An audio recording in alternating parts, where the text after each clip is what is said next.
आत्मा को कैसे जाना जाए? अर्जुन, आत्मा को जानना किसी पुस्तक को पढ़ना नहीं है। आत्मा को जानना अपने भीतर उतरना है। जब तुम मौन हो जाते हो तो आत्मा बोलती है। जब तुम शांत हो जाते हो तो आत्मा प्रकट होती है। जब तुम रुक जाते हो तो आत्मा चलती है। आत्मा ना तो जन्म लेती है, ना मरती है, ना घटती है, ना बढ़ती है। जब शरीर बदलता है, आत्मा केवल वस्त्र बदलती है। इसलिए मृत्यु से क्यों डरना? मृत्यु तो केवल एक द्वार है एक जगह से दूसरी जगह पर जाने का। पार्थ, मृत्यु का भय केवल उसी को सताता है जो जीवन को समझ नहीं पाया। जो समझ गया वो, उसके लिए तो जीवन एक यात्रा है। उसे मृत्यु मुस्कान की तरह लगती है। मृत्यु अंत नहीं, मृत्यु विश्राम है। जैसे श्वास लेते समय तुम सांस अंदर लेते हो और छोड़ते हो, वैसे ही जीवन के चक्र में जन्म और मृत्यु आते जाते रहते हैं। जो मृत्यु से डर गया वो क्या जीवन जिएगा, और जो मृत्यु को समझ लेता है वो हर पल को अमृत की तरह पी लेता है। अर्जुन, अब मनुष्य करे तो क्या करे? कर्म करे या भाग्य के भरोसे बैठा रहे? अर्जुन, भाग्य वही है जो कर्म के बाद खिलता है। भाग्य फूल है और कर्म है बीज। यदि तुम बीज नहीं बोओगे तो भाग्य का फूल कभी भी नहीं मिलेगा। जो लोग केवल भाग्य के भरोसे बैठते हैं वो उन लोगों की तरह होते हैं जो बिना नाव के समुद्र को पार करना चाहते हैं। कर्म करो पर परिणाम मुझ पे छोड़ दो। जो परिणाम को कसकर पकड़ लेता है वो निराश हो जाता है, और जो परिणाम भगवान को सौंप देता है वो ही तो है जो हमेशा प्रसन्न रहता है। पार्थ, हर घर में मतभेद होते हैं, कहाँ नहीं होते, लेकिन जहाँ प्रेम है वहाँ अपेक्षा तो होगी ही होगी, और जहाँ अपेक्षा होती है वहाँ मतभेद होना ही है। पर मतभेद बुरा नहीं है, वो तो संबंधों को और गहरा बनाता है। समस्या तो तब पैदा होती है जब मनुष्य अहंकार को प्रेम से भी बड़ा कर देता है। परिवार चलाने के लिए दिमाग नहीं, दिल चाहिए, और दिल की सबसे बड़ी शक्ति है क्षमा। क्षमा वो पुल है जो टूटते रिश्तों को जोड़ देता है। जो व्यक्ति क्षमा करना सीखता है वो जीवन में कभी अकेला नहीं रहता, उसके आसपास हमेशा लोग रहते हैं। पार्थ, जहां मनुष्य सत्संग में बैठता है उसके पाप सूख जाते हैं। जहां मनुष्य ध्यान करता है उसकी बेचैनी मिट जाती है, और जहां मनुष्य मौन हो जाता है वहां मैं प्रकट होता हूं। सत्संग का अर्थ केवल साधु संतों के साथ रहना नहीं, सत्संग का अर्थ ये भी है कि उनके विचारों को समझो। उनके विचारों की संगति है, उसको समझने के बाद अपने ऊपर उसे ओढ़ लो। किसी मंत्र को दोहराना भर नहीं, उस ध्यान का अर्थ भी बहुत जरूरी है, और मन को उसके घर में वापस लाना। मन तो बाहर भागता है, चंचल है, ध्यान उसे भीतर लाता है। तो ध्यान करो। शांति वस्तु खरीदने से नहीं मिलती, शांति किसी व्यक्ति से भी नहीं मिलती। शांति कोई स्थान नहीं है जहां पहुंचकर तुम उसे पालोगे। शांति एक अवस्था है जो भीतर जागती है। शांति तब आती है जब इच्छाएं कम हो जाती हैं। शांति तो तब आती है जब मन संयमित हो जाता है। शांति तब आती है जब तुम खुद से खुश हो जाते हो। संसार भागता रहेगा और तुम रुककर उसे देखते रहोगे। संसार शोर करेगा, तुम मौन में उतरना सीख जाओ। संसार लालच देगा, तुम संतोष ढूंढना सीख जाओ। अर्जुन, धर्म का अर्थ पूजा पाठ नहीं है, मैंने कभी नहीं कहा। धर्म का अर्थ दिखावा भी नहीं, मैंने नहीं कहा। धर्म का अर्थ ये नहीं कि तुम कितनी बार मंदिर आते हो। धर्म का अर्थ है तुम्हारा आचरण कैसा है, तुम्हारी करुणा क्या है, तुम्हारी सच्चाई क्या है, तुम्हारा संयम क्या है। धर्म का मूल एक है, अपने मन को हमेशा पवित्र रखो, अपने कर्म पर ईमानदार रहो और अपनी वाणी को सदैव मधुर रखो। अर्जुन, याद रखना, मनुष्य का संघर्ष कभी खत्म नहीं होता, कभी बाहरी भी नहीं होता। सदैव उसके भीतर संघर्ष रहता है। और जब मनुष्य अपने भीतर के प्रश्न को लेकर मेरे पास आता है तो चाहे वो किसी तरह का प्रश्न हो, मैं उसका उत्तर देने से पीछे नहीं हटता। आज मैं तुमसे और इस सृष्टि के हर एक जीव से जीवन के 5 महान सत्य कहने जा रहा हूं। प्रेम, सम्मान, धन, लोभ और घृणा के बारे में। अर्जुन, आज मनुष्य प्रेम को भूल बैठा, वो उसे अधिकार समझने लगा है। वो सोचता है कि प्रेम मांगने से, पकड़ लेने से, किसी को बांध लेने से मिलता है ना। पर प्रेम ना तो बनता है और ना ही दबता है। अगर ऐसा होगा तो वो प्रेम नहीं। तो क्या है प्रेम माधव? प्रेम वो नहीं जो तुम पाने की इच्छा में करते हो। प्रेम तो वो है जो तुम बिना इच्छा के दे देते हो। प्रेम वो नहीं जो तुम्हें किसी से अपेक्षा बनाता है। प्रेम तो वो है जो तुम्हें किसी का कल्याण देखने की शक्ति देता है। जहाँ अधिकार है वहाँ प्रेम है, जहाँ स्वार्थ है वहाँ प्रेम नहीं, जहाँ अपेक्षा है वहाँ पर भी प्रेम नहीं। प्रेम वही है जहाँ कोई शर्त ना हो, बंधन ना हो, दावा ना हो। अर्जुन, मनुष्य आज प्रेम को वस्तु समझ बैठा है। लोग कहते हैं मुझे प्यार चाहिए, पर मैं कहता हूं तुम स्वयं प्रेम क्यों नहीं बन जाते? तुम स्वयं प्रेम बन जाओ। जो स्वयं प्रेम बन जाता है उसके जीवन में प्रेम की कभी कमी नहीं रहती। प्रेम कैसे बन सकते हैं प्रभु? प्रेम एक अवस्था है अर्जुन, जो इसे पा लेता है वो क्रोध से मुक्त हो जाता है, द्वेष से मुक्ति पा लेता है, अहम से दूर चला जाता है। प्रेम मन को साफ कर देता है और मन साफ हो गया तो जीवन का सत्य दिखाई देने लगता है। प्रेम वो नहीं जो तुम करते हो, प्रेम वो है जो तुम हो। अर्जुन, आज मनुष्य सम्मान की भूख से भर गया है। वो चाहता है कि सब उसी को देखें, उसके सामने शीश नवाएं, उसका सबसे ज्यादा आदर करें। वो चाहता है कि दुनिया उसी की प्रशंसा करे। परंतु जो सम्मान मांग कर मिलता है वो सम्मान नहीं, वो तो दया है। सम्मान केवल कर्मों से मिलती है, शब्दों से नहीं। अर्जुन, अहंकार वो दीवार है जो मनुष्य को उसके ही सुख से अलग कर देती है। अहंकार कहता है मैं बड़ा हूं, बुद्धि कहती है सत्य बड़ा है। अहंकार कहता है मेरा अपमान हुआ, बुद्धि कहती है ये ही तो अवसर है सीखने का। अहंकार कहता है मुझे सब चाहिए, बुद्धि कहती है तुम्हें जितना मिला वही पर्याप्त है। जिस मनुष्य ने अहंकार छोड़ दिया वो देवत्व के निकट पहुंच गया प्रभु। अहंकार मनुष्य को नहीं जोड़ता अर्जुन, वो केवल उन्हें अकेला कर देता है। तो प्रभु, ईर्ष्या मनुष्य को सबसे अधिक दुख क्यों देती है? क्योंकि ईर्ष्या वो विष है जो पीने वाले को ही मार देती है। ईर्ष्यालु व्यक्ति दूसरों के सुख को देखकर अपने भीतर दुख पैदा कर लेता है। इसलिए हे अर्जुन, जो दूसरों की सफलता देखकर जलता है वो अपनी सफलता के द्वार स्वयं बंद कर देता है। ईर्ष्या ये कहती है मेरे पास ये क्यों नहीं। ज्ञान ये कहता है मेरे पास जो है वो तो अद्वितीय है। ईर्ष्या हृदय को सुख से खाली कर देती है, लेकिन संतोष हृदय को आनंद से भर देता है। अर्जुन, मृत्यु अंत नहीं, मृत्यु तो केवल वस्त्र परिवर्तन है। जिस प्रकार मनुष्य पुराने वस्त्र छोड़कर नए वस्त्र धारण करता है, उसी प्रकार आत्मा भी पुराने शरीर को छोड़कर नया शरीर धारण कर लेती है। मृत्यु से डरना कैसा? मृत्यु तो एक द्वार है, एक अवस्था है, एक मार्ग है जो आत्मा को आगे आगे ले जाती है। जिसे तुम अंत कहते हो ना, वो वास्तव में एक नई यात्रा की शुरुआत होती है। कर्म करना चाहिए अर्जुन, फल ईश्वर के हाथ में है। जो ईश्वर के हाथ में है वो हमेशा सर्वोत्तम होता है।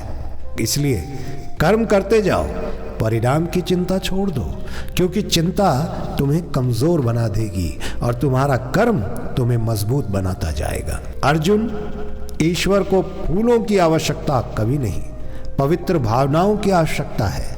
ईश्वर को धन के दान की नहीं, हृदय की उदारता की आवश्यकता है।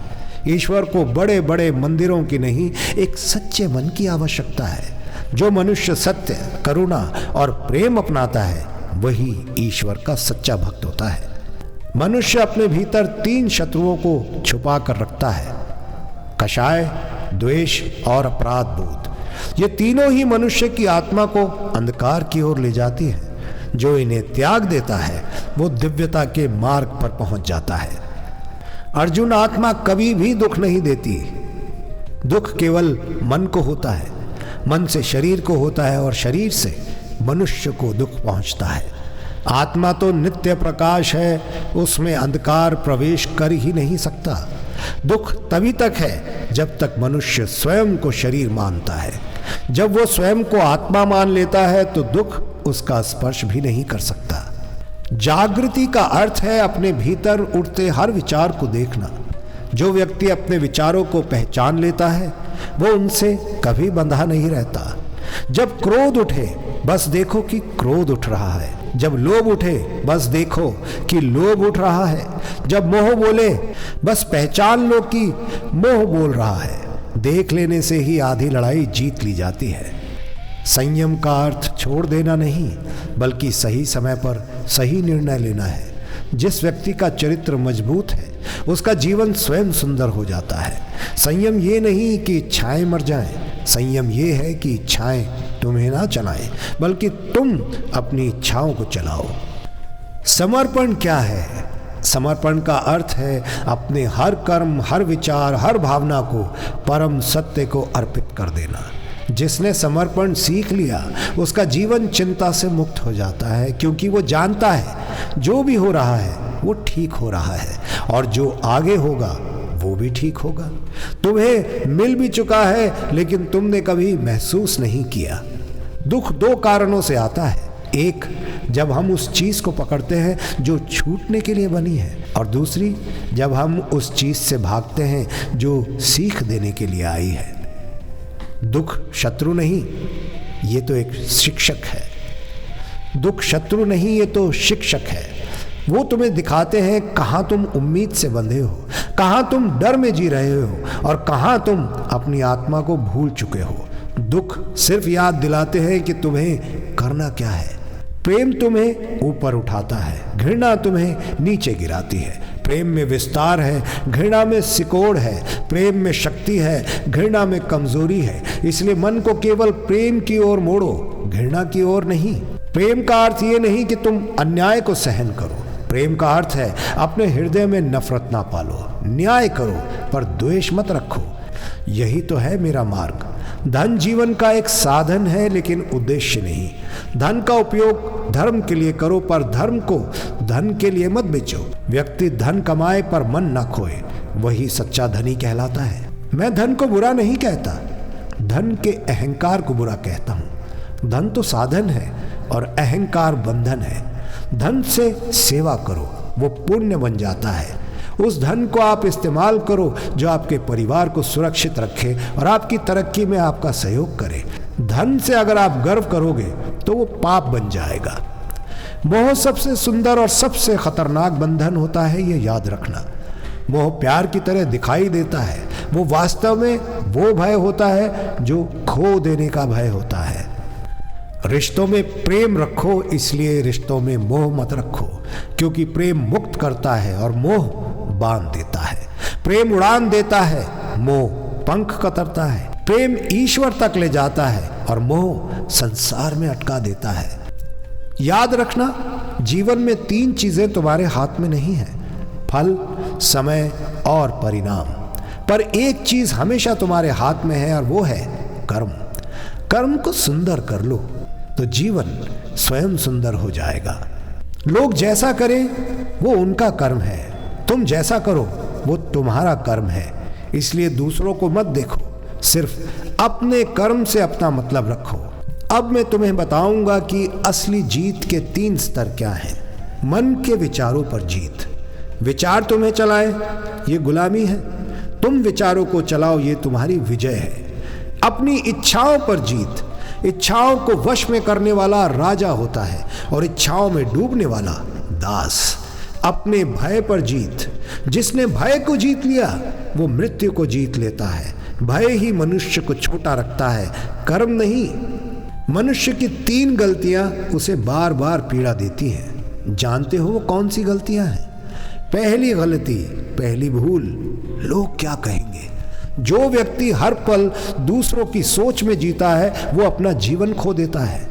दूसरों की राय तुम्हारा सत्य नहीं है, तुम्हारा कर्म तुम्हारा सत्य है। भविष्य का भय वर्तमान की शक्ति छीन लेता है। जो होगा वो तो तभी होगा जब उसका समय आएगा। डर वर्तमान को मानता है और ज्ञान वर्तमान को जागृत करता है। तुम अतीत को उठाए घूमते हो और फिर कहते हो कि जीवन भारी हो गया। अतीत एक पाठ था, स्थान नहीं। उसे समझो पर खुद को वहां कैद मत करो। मनुष्य स्वतंत्र पैदा होता है लेकिन विचार उसे कैद कर देते हैं, क्योंकि वो वही मान लेता है जो दुनिया उसे कहती और समझाती है। यदि कोई कह दे कि तुम असफल हो तो वो मान लेता है, यदि कोई कह दे कि तुम कमजोर हो तो वो वही मान लेता है। और सबसे बड़ी भूल, यदि कोई ये कह दे कि तुम साधारण हो तो वो साधारण बन जाता है। लेकिन सच्चाई सिर्फ एक है, हर मनुष्य में दिव्यता है। जिस दिन वो ये जान ले, वो उस दिन मन की सारी बीड़ियां तोड़ देगा। मन अच्छा लगे वही सुख देता है, मन अच्छा लगे यही सुख देता है। बुद्धि अच्छा समझे यही सही राह दिखाती है। आत्मा जो स्वीकार करे वही सत्य है। आत्मा का संकेत हमेशा शांत होता है। अहंकार बहुत आवाज करता है, आत्मा कभी शोर नहीं करेगी। जब तुम भीतर से शांत हो जाओ और फिर कोई उत्तर उभरे, वही ईश्वर का संकेत होता है। सत्य कठिन नहीं, उसकी आड़ में खड़ी तुम्हारी इच्छाएं कठिन होती हैं। सत्य तुम्हारे सामने होता है पर तुम उसे देखने से बचते हो, क्योंकि वो तुम्हें बदलने को कहता है। सत्य शांत होता है, कभी शोर नहीं करता। सत्य बदलता नहीं, वो हर परिस्थिति में एक जैसा रहता है। सत्य तुम्हें मुक्त करता है, वो कभी तुम्हें बांधता नहीं। सत्य समुद्र की तरह है, लहरें बदलती हैं पर गहराई नहीं, और वो बहता रहता है। सम्मान मांगा नहीं जाता, कमाया जाता है। और सम्मान की जड़ें अंदर होती हैं, बाहर नहीं। ये सम्मान नहीं, ये भय है, पद है, परिस्थिति है। सच्चा सम्मान केवल चरित्र से आता है। सम्मान के 4 स्तंभ हैं: स्वभाव की विनम्रता, शब्दों की शुद्धता, व्यवहार में ईमानदारी और कर्म में निरंतरता। जो व्यक्ति इन चारों को साध लेता है, सम्मान उसके पीछे खुद चलने लगता है। निर्णय का सही होना परिणाम से नहीं, तुम्हारी नीयत से तय होता है। ईश्वर नीयत देखता है, संसार परिणाम देखता है। इसलिए निर्णय करते समय ईश्वर की ओर देखो, संसार की ओर नहीं। निर्णय के 3 दीपक हैं: शांत मन, निर्लिप्त बुद्धि और सही उद्देश्य। यदि तुम्हारे भीतर ये तीनों हैं तो समझ लो कि तुम्हारा निर्णय सही है। घृणा आत्मा के लिए जहर है, ये पहले तुम्हें जलाती है फिर दूसरों को जलाती है।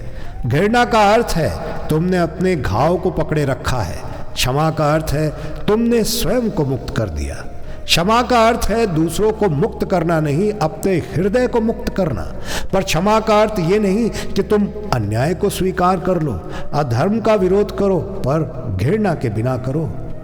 प्रेम को जब आप पकड़ने लगते हो तो वो टूट जाता है। प्रेम को तो बहने दीजिए, वो बढ़ता जाता है।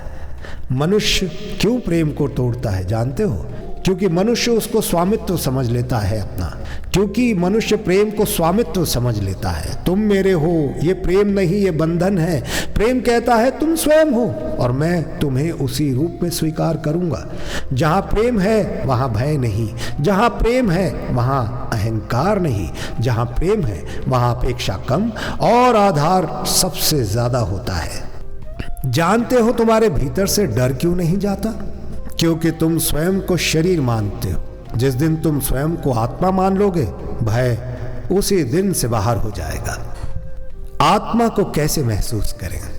जब तुम शांत होकर भीतर देखते हो तो आवाज उठती है, ये तुम्हारा सच्चा स्वरूप है। ये कभी भयभीत नहीं हो सकता। भय को जीतने का एकमात्र मार्ग सत्य को स्वीकार करना है। कर्म योग का सार क्या है? कर्म करो परंतु फल की चिंता मत करो, फल को मत पकड़ो। जब तुम फल पकड़ते हो, कर्म दास्ता बन जाता है। फल छोड़ देते हो तो कर्म पूजा बन जाता है।